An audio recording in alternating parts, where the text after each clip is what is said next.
네, 안녕하세요. 안대현입니다. 예.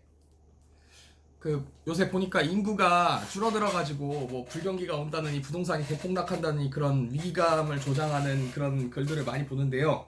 글쎄요, 제가 비슷한 내용을 계속해서 앞에서 얘기를 해도 재생 횟수가 다 합쳐서 1000만 회가 안 됐기 때문에 또 같은 얘기를 해도 될 것 같아요. 그래서 복습을 좀 시켜드리도록 하겠습니다. 아, 인구가 감소한다고 해서 또 하나는 출산하는 아이들의 수가 태어난 아이들의 수가 적다고 해서 경제가 쇠퇴하거나 그런 일은 없습니다. 왜 쇠퇴하는 일이 없느냐라고 단언을 하냐면, 그렇게 해가지고 예를 들어서 인구가 늘어나면 좋은 일만 있느냐는 거예요. 실제로 그렇지 않습니다. 태어난 모든 아이들이 전부 다 풍요롭게 살든가요? 아니에요. 생산성이 다 높은가요? 아닙니다. 개인차가 있습니다. 생산성에는 개인차가 있고요. 그 개인차는 자연적으로 형성되는 것이고, 그 개인차를 갖다가 어떤 방법으로 이렇게 메꿔낼 수도 없는 거죠. 네. 그래서 어떤 식으로 되느냐? 인구가 줄어들면 되레 나라가 강해집니다. 보통 인구가 줄어들면은 경제가 쇠퇴할 수밖에 없다고 얘기하시는 분들은 죄송하지만 부가가치라는 걸 만들어 본 적이 없으신 분들인 것 같아요. 왜 그렇게 단언을 하느냐?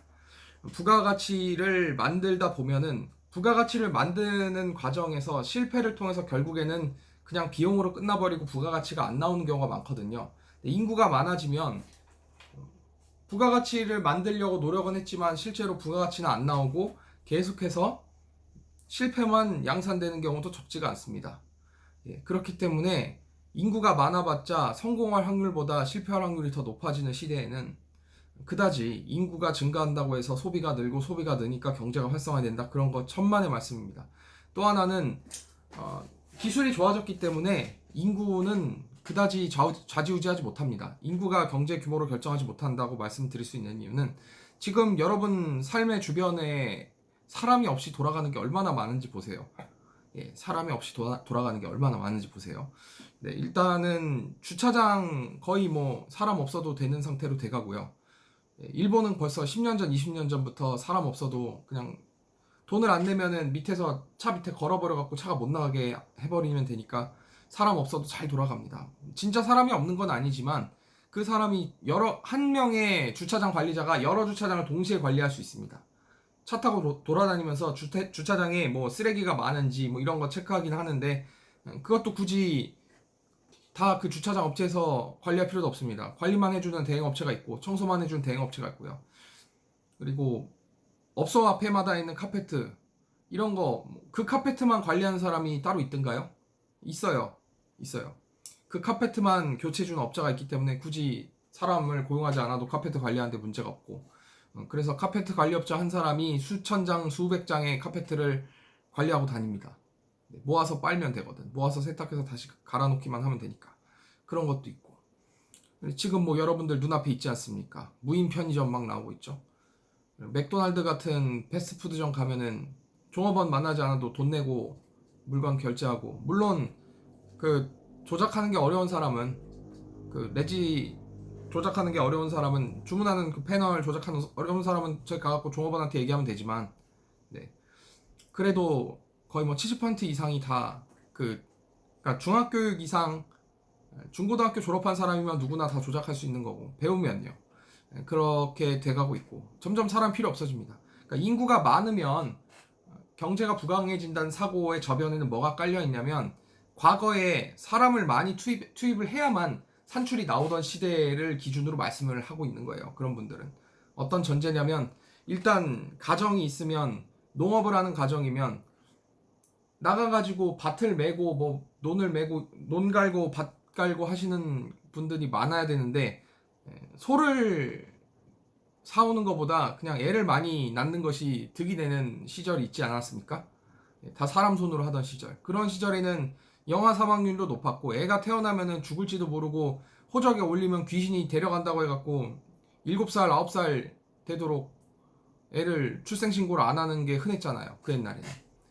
그런 정도로 영유아 사망률이 높은 데다가 농기계보다는 사람이 더 싼 시대였으면, 애를 많이 낳아가지고 농장을 막 짓게 해가지고 거기서 번 돈 가지고 새 땅 사갖고 결혼시키거나 뭐 해갖고 일찍 결혼시켜갖고 또 그 손자가 또 빨리 자라가지고 또 와가지고 또 논밭 매게 하고 그렇게 했던 시절에는 확실히 애가 많으면 집이 돈을 많이 벌었죠.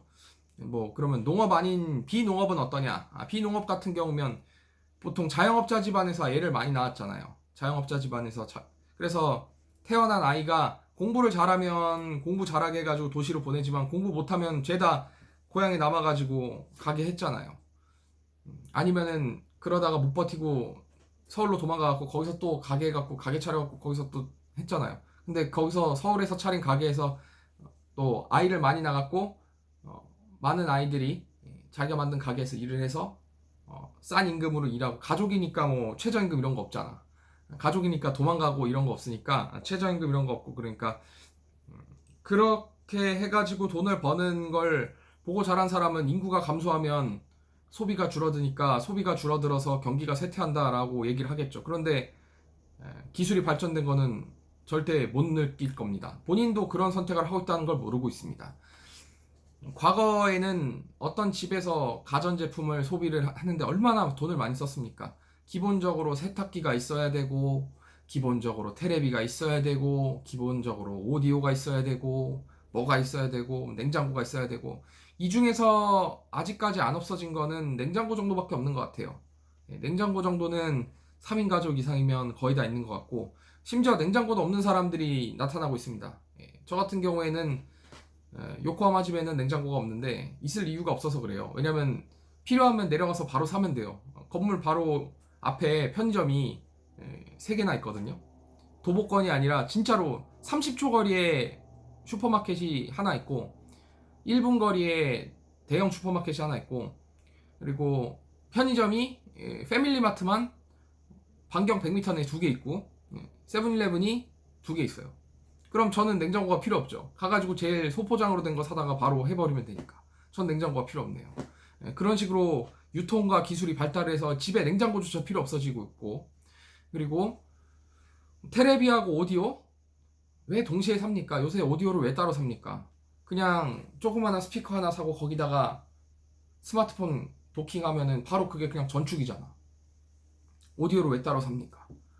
그리고 테레비 왜 큰 거 사요? 아이패드 사거나 스마트폰 사면 되고 그리고 테레비 자체가 재미가 없어갖고 테레비에다가 뭐 하나 끼워가지고 결국에는 다 유튜브로 만들던데 그러면 과거에는 테레비 사고 오디오 사고 했던 돈이 그냥 스마트폰 한 대로 바뀌었는데 구매 총액을 봅시다. 오디오 전축이 뭐 예를 들어서 200만원, 테레비 한 대에 뭐 300만원 이렇게 칩시다. 옛날에는 500만원 쓰던 소비자가 그냥 스마트폰 한 대하고 3만원짜리 스피커를 샀으니까 500만원 쓰던 거를 150만원 정도로 해결하고 있는 거네요. 스마트폰 고장난다고 하면은 수리비까지 합쳐가지고 그러면은 거의 500만원 수준의 소비를 하던 사람들이 150만원치밖에 소비를 하고 있지 않습니다. 예. 그리고 또 하나 1인당 사용 면적이 늘어나고 있기 때문에 부동산 가격이 폭락하는 일은 없습니다. 물론 폭락하는 지역은 있겠죠. 근데 부동산 전체가 다 폭락하진 않습니다. 오르는 데는 계속 오릅니다. 사람들이 점점 소비 수준이 올라가고 기술에 대한 이해도나 요구하는 기술 수준이 높아질수록 그 기술 수준을 받아줄 수 있고 그 소비 수준을 받아줄 수 있는 도시만 도시입니다. 이제는. 그래서 사람들은 더더욱 그 모든 것들이 다 갖춰져 있는 도시로 모입니다. 통신이 발달하고 교통이 발달하니까 도시가 필요 없다고요? 일본에서 그렇게 해가지고 광역철도를 개발하고 다 해봤는데 결과는 어땠나요? 도로 도시로 회귀합니다. 결국 도심 개발로 바꿨어요. 방향성을. 차라리 도심에다 하는 게 차라리 낫겠다. 그래서 광역철도 만들고 다 해봤는데 결국에는 철도 끊기면 집에 못 가는 일이 일어나고 대형 재해 한번 일어나면 집에 못 가고 그런 일이 흔해 빠졌으니까 사람들도 슬슬 안 속기 시작했어요. 그래서 변두리 지역은 집값이 떨어지고 보면은 여러분 그 한국인 유튜버 중에서 일본어는 공부했지만 일본 사회에서 기반 없는 사람들이 만든 유튜브 보면 하나같이 그런 얘기 하잖아요. 뭐 100만엔이면 살 수 있는 집이 있다 막 이런 식으로 나오는데 뭐 그런 식으로 치면 제 주변에서 제가 사는 동네에서 블럭 하나만 넘어가면은 좀 사람들이 살고 싶어 하지 않는 그런 쉐이디한 지역이 있는데 그런 데는 뭐 350만 원에 3,500이 한국 돈 3,500이면 살 수 있는 그런 집이 있는데 물론 그런 집이 그 값에 나온 이유가 있어요. 지은 지 30년이 넘었고 리모델링을 안 해서 그래요. 그리고 토지가 임차권이에요. 토지하고 건물을 다 사는 게 아니라 건물만 사는 거예요. 그러면 3천만 원짜리 나오지. 뭐 그런 걸 갖다가 뭐 대폭락이 온다는 이렇게 얘기하는데 대폭락이 오는 데는 오죠. 예, 그런 물건은 어느 시대나 있어 왔고요. 그러니까 다들 왜 학교 다닐 때 다들 평균 80점인 시험에서 꼭 60점 맞는 애 나오잖아요. 예. 그리고 다들 평균 40점인 시험에서 자기 혼자 만점에 가까운 점수를 따는 사람도 나옵니다. 예, 그런 거지. 뭐 모두가 다 죽는 것처럼, 그러니까 불경기가 오니까 다 같이 죽는 것처럼 얘기를 하는데 사실은 역사적으로 가장 많은 수준으로 부자가 탄생한 시기는 불경기였다는 거를 다 잊어버렸네요. 불경기니까 사람들이 그동안은 그냥 막 쓰던 돈을 절약하기 시작하는데 절약한 돈을 어디다 쓰기 시작하느냐? 기존에 막 갖다 뿌리던 돈을 갖다가 절약해 주는 곳에다 돈을 쓰기 시작하죠. 그래서 유니클로가 뜬 거 아닙니까? 옷집 가가지고 잡다한 거 다 사던 그런 시대에서 정말로 이렇게 웬만하면 터지지도 않고, 그리고 옷 자체도 정말 실제 일반적인 사람들의 평균적인 체형에 맞게 나오고, 평균적인 체형에 벗어나는 사람들은 인터넷에서 구매할 수 있게 해가지고 결국에는 유니클로 때문에 일본의 조그만한 옷 메이커들 다 쓰러지고 있잖아요. 네, 다 이유가 있는 겁니다. 그렇게 해서 가장 많은 수준으로 부자가 탄생하는 시절이 불경기인데, 하기사 인구가 감소해서 애가 태어나지 않아서 불경기라고 하는 그 전제조차가 틀렸는데 그 말이 100번 맞다고 친다 한들, 그래서 불경기가 온다 한들 당신이 망할 이유는 없는 건데 마치 당신이 망하는 것처럼 계속해서 윽박 지르는 걸 보면 그런 유튜브들의 공통점을 저는 알고 있어요. 기본적으로 그거 만든 사람이 누군지 확인할 방법이 없어요. 그러니까 기본적으로 화면만 보여주더라고. 본인이 나오질 않아요. 본인이 나오지 않고 계속 화면만 나오고 자기 얘기는 안 하고 계속해서 뭐 어느 인터넷 사이트에 가서 이거를 열어봤는데 이랬어요 라든가 자기 얘기는 하나도 하지 않습니다. 누가 그렇다던데요 이런 얘기만 합니다. 그리고 그 사람이 누군지 알 방법이 없어. 전부 다 닉네임이야. 유튜브 제목, 그 채널 이름이 다 닉네임이고 자기소개가 확인할 방법이 없고, 그리고 그 사람 페이스북 다 끊어놨더라고. 페이스북이나 인스타그램 가보면, 인스타그램은 별로 그 사람이 실제 인터넷을 제외한 인맥이 있는지 없는지 확인할 방법이 없으니까 인스타그램 제낍시다. 그 사람 개인 페이스북을 끝까지 비밀로 가리는 사람이 엄청나게 많고, 개인 페이스북에 가서 이렇게 누르다 보면은 이 사람은 실제로 친구 없어 보인다, 어디에도 기반이 없어 보인다, 뭐 일본에서 10년을 살았다고 하는데 도저히 어느 일본에서 살았는지 짐작이 안 가는데, 뭐 일본에서 10년 살았다는 게 뻥인지 아니면은 정말로 일본에서 밑바닥에서 살아갖고 제대로 된 일본의 주류 사회 인간들하고는 교류가 전혀 없는 사람이라든지, 뭐 이런 사람들이 일본의 부동산이 폭락했으니까 한국의 부동산도 인구가 감소하니까 폭락할 것이다, 뭐 일본처럼 고령화된 사회는 어쩌고저쩌고 얘기하는데, 일본보다 더 빠른 속도로 고령화가 되고 있고 더 빠른 속도로 어린아이가 태어나지 않는 나라가 한국인 걸 쫙 잊어버리고 있어요. 그런 식으로 앞뒤가 안 맞는 이야기, 근본 없는 사람들, 어디에도 기반 없는 사람들이 하는 이야기를 갖다가 막 조회수가 1000만 이렇게 나오는 거 보면 난 어이가 없어요. 그런 얘기 들으면서 왜 쓸데없이 감정을 낭비합니까? 테레비 보면서 신문 읽으면서 감정 낭비하던 거 싫어갖고 유튜브 보러 오신 거 아니에요? 그러면 오셨으면은 좀 근본이 있는 사람한테, 제대로 된 기반이 있는 사람한테 제대로 된 기반 하에서 자기가 확신을 가지고 남 얘기 말고 자기 생각을 이야기하는 사람의 유튜브를 듣고 오늘 아침도 조금 더 다른, 더 나은 나를 만들기 위해서, 오늘 점심도 더 나은 나의 현실을 위해서, 오늘 저녁도 더 나은 휴식을 위해서, 저녁에 일하시는 분들은 제가 지금 말한 아침과 점심을 저녁으로 옮기면 되겠고요. 예. 그렇게 해서 자기 삶을 풍요롭게 하고 싶은 사람만 제 채널 구독을 하면 됩니다. 계속해서 누가 말하는지 확인도 안 되고 누가 그 사람의 이력이 도저히 추적이 안 되는 사람이 하는 말을 듣느라고 왜 아까운 시간 씁니까? 예. 그러면서 뭐 인구가 증가하지 않아서 불경기가 오고 불경기가 오니까 네가 뭘 해도 안 될 거다. 이거 왜 나온지 알아요? 자기 인생이 망했기 때문에 다른 사람 인생도 망쳐야지 자기 속이 시원한 사람들이 하는 말인데 언제까지 그런 거 들으실래요? 네. 그만 가세요, 그런 거. 예, 감정 낭비하지 마시고요. 생산성을 높이고 더 나은 삶을 가져다 줄 수 있는 유튜브를 골라서 들으세요. 그런 유튜브 채널을 선택을 하시고 그런 동영상을 선택을 하시면 여러분의 유튜브는 자연스럽게 인생에 도움되는 동영상만 추천하게 될 겁니다.